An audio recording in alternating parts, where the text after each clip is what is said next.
అందరికీ నమస్కారం.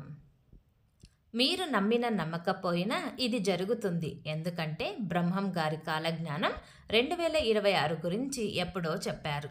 2026 ప్రపంచవ్యాప్తంగా ప్రకృతి వైపరీత్యాలు, దేశాల మధ్య ఉద్రిక్తతలు చోటు చేసుకునే కీలకమైన సంవత్సరంగా చెప్పారు.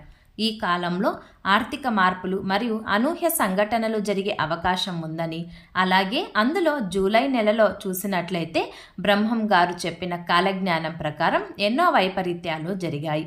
అలాగే రాబోయే రోజుల్లో ఏ సంవత్సరంలో ఏం జరుగుతుంది, ఏ నెలలో ఏం జరుగుతుంది అనే విషయాలను చాలా చక్కగా వివరించబడింది. జూలై నెలలో జరగబోయే ప్రధాన మార్పులు ఇప్పుడు ఈ వీడియోలో మనం తెలుసుకుందాం. కాబట్టి ఈ వీడియోని ఎక్కడ కూడా స్కిప్ చేయకుండా చివరి వరకు చూడండి. అలాగే ఈ వీడియోకి ఒక లైక్ చేయండి.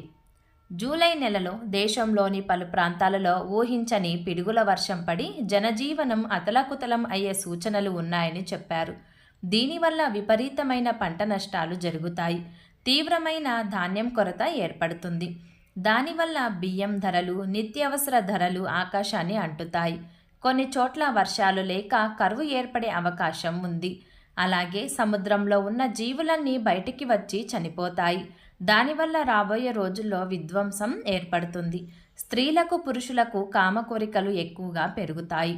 స్త్రీలు, పురుషులు కట్టుబాట్లు మరచి విచ్చలవిడిగా ప్రవర్తిస్తారు. ఈ జూలై నెలలో వెండి ధరలు ఊహించని విధంగా పెరిగే అవకాశం ఉంది.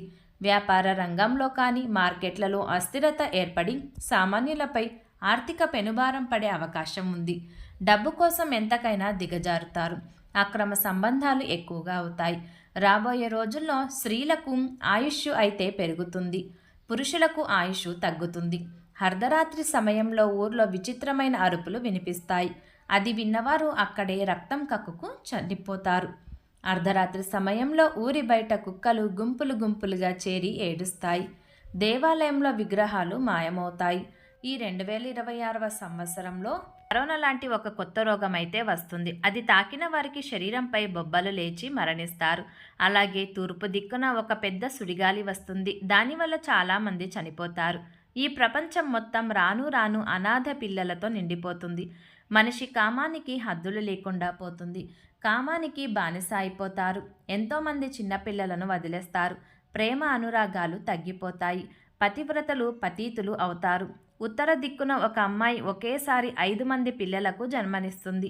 రాబోయే రోజుల్లో భూమి కంపించడం లేదా పర్యావరణంలో అకస్మాత్తుగా వచ్చే మార్పుల వలన ప్రజలలో భయాందోళనలు రేకెత్తే అవకాశాలు ఉన్నాయి. ఇంకా చెప్పాలంటే సూర్యకాంతి భూమిపై ఎక్కువగా పడుతుంది. దానివల్ల భూమి లోపల నుండి కొన్ని భయంకరమైన జీవులు బయటకు వచ్చి మనుషులను తింటాయట. ఆకాశంలో ఉత్తర దిక్కున ఒక వింత నక్షత్రం పుడుతుంది. అది రంగురంగుల కాంతితో మెరుస్తుంది. అప్పటి నుండి చాలా వింత సంఘటనలు జరుగుతాయి. అమెరికాలో ఒక పెద్ద భూకంపం వస్తుంది. దానివల్ల ఆస్తి నష్టం, ప్రాణ నష్టం జరుగుతుంది. ఎంతోమంది చనిపోతారు. రాబోయే రోజుల్లో ఒక పెద్ద తుఫాను కూడా వస్తుంది. దానివల్ల సమాచార వ్యవస్థ మొత్తం పాడైపోతుంది. కంప్యూటర్లు, ఫోన్లు అస్సలు పనిచేయవు. దానివల్ల ప్రజలు పిచ్చివారవుతారు. కొంతమంది అయితే చనిపోతారు. రోజు రోజుకి ధర్మం నశిస్తుంది. ఎక్కడ చూసినా అధర్మమే గెలుస్తుంది. అతి తిండి, అతి నిద్ర వల్ల ప్రజలు అనేక రోగాలతో బాధపడతారు. ఒక చిన్న పల్లెటూరులో రెక్కలు వచ్చిన కోడి పిల్లలు మనుషులతో మాట్లాడతాయి. దొంగ స్వాములు సమాజంలో ఎక్కువగా అయిపోతూ ఉంటారు. ప్రజలకు మాయమాటలు చెప్పి ధనం దోచుకుంటారు. రాబోయే రోజుల్లో రాజకీయాల కోసం ఒకరినొకరు తిట్టుకొని కొట్టుకుంటారు. డబ్బు, అధికారం ఉన్నవారిది రాజ్యం అవుతుంది. ఒకరి ఆకలి మరొకరి సొంతం అవుతుంది. భూమి మీద పాపాలు ఎక్కువ అయ్యే అవకాశం ఉంది. ధనమంతా దోచుకుంటారు. ఆకాశంలో 2 బంగారు హంసలు పుట్టి ఊరువాడ తిరుగుతాయి. వాటిని పట్టుకోవడానికి వెళ్ళిన వారు మరణిస్తారు. ఒకవైపు తుఫాను వరదలతో ప్రజలు అల్లాడిపోతారు. ఇంకోవైపు తాగడానికి చుక్క నీరు కూడా దొరకదు. దానివల్ల ఎంతోమంది చనిపోతారు. ఈ 2026 సంవత్సరంలో ఆకాశంలో ఒక వింత నక్షత్రం కనిపిస్తుంది.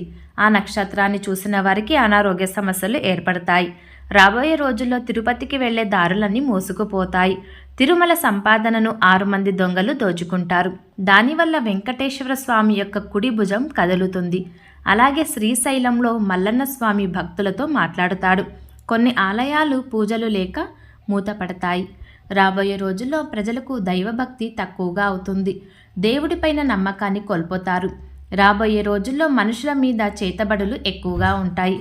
అలాగే పెళ్ళిళ్ళు కాకముందే ఆడవాళ్ళు గర్భవతులు అవ్వడం, పుణ్యాత్ములు తగ్గిపోయి పాపాత్ములు ఎక్కువైపోతారు. ఈ కలియుగం అంతమయ్యే సమయంలో పాపాత్ములు అందరూ కూడా చనిపోతారు, పుణ్యాత్ములు మాత్రమే ఉంటారు. ఈ 2026వ సంవత్సరానికి ప్రపంచ జనాభా సగం తగ్గిపోతుంది. వింత వ్యాధులు ఎన్నో వస్తాయి. ఆ రోగాల వల్ల ప్రజలు ఎన్నో ఇబ్బందులు, ఎన్నో బాధలు పడతారు. విచిత్రమైన యంత్రాలు వస్తాయి. భార్యాభర్తల మధ్య అన్యోన్యత తగ్గిపోవడం, ఒకరిపై ఒకరికి నమ్మకం లేకపోవడం, ఇలాంటివి జరిగే సూచనలు ఉన్నాయి. భారతదేశం కొన్ని సంవత్సరాలు బానిసత్వంతో బాధపడుతుంది.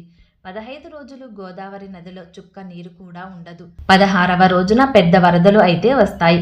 మనిషి కోపానికి హద్దు అదుపు ఉండదు. అన్ని రకాల పండ్లు రసాయనాలతో కల్తీ అవుతాయి. అన్ని వస్తువులలో కల్తీ జరుగుతుంది. నీచుల ఇల్లు సిరి సంపదలతో కలకలలాడిపోతూ ఉంటుంది. మంచివారి ఇల్లు పేదరికంతో ఉంటుంది. చిన్న విషయాలకు భార్యాభర్తల మధ్య గొడవలైతే జరుగుతాయి. తండ్రి కొడుకుల మధ్య గొడవలు జరుగుతాయి. రాజ్యాల యొక్క పాలన నశిస్తుంది. ఎవరికి వారి రాజు అవుతారు. మతం కులం అనే భేదం లేకుండా పెళ్లిళ్ళు అయితే జరుగుతాయి. నోటి మాట ఎవ్వరూ నమ్మరు. డబ్బుకి విలువ ఉంటుంది. డబ్బు కోసం కొట్టుకు చస్తారు. రాబోయే రోజుల్లో మెదడు వాపు, గుండె జబ్బులతో ఎంతో మంది చనిపోతారు. 20 సంవత్సరాలకే ప్రజలు గుండెపోటుతో మరణించడం ఎక్కువ అవుతాయి. భారతదేశంలో ఉన్న నదులన్నీ కూడా ఎండిపోతాయి. దానివల్ల భూమిపైన ఉన్న ప్రజలందరూ చనిపోతారు.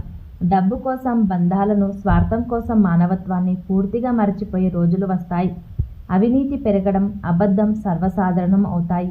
సమాజంలో అనైతిక పనులు మరియు వివాహేతర సంబంధాలు పెరుగుతాయి. రోజు రోజుకి పిల్లలను అమ్ముకునే దారుణాలు పెరుగుతాయి. కలియుగంలో పాపాలు, అరాచకాలు, అధర్మం మితిమీరిపోయినప్పుడు సమాజాన్ని సన్మార్గంలో పెట్టడానికి తానే స్వయంగా తిరిగి జన్మిస్తానని బ్రహ్మం గారు చెప్పారు. ఆయన ధరించబోయే ఆ కాబోయే అవతారమూర్తి పేరు శ్రీ వీరభోగ వసంతరాయలు. హైందవ పురాణాలలో చెప్పబడిన విష్ణుమూర్తి చివరి అవతారమైన కల్కి అవతారమే ఈ వీరభోగ వసంతరాయలు. ఆయన రాకముందు ప్రకృతి వైపరీత్యాలు జరుగుతాయని, వింతలు కనిపిస్తాయని ప్రస్తావించారు.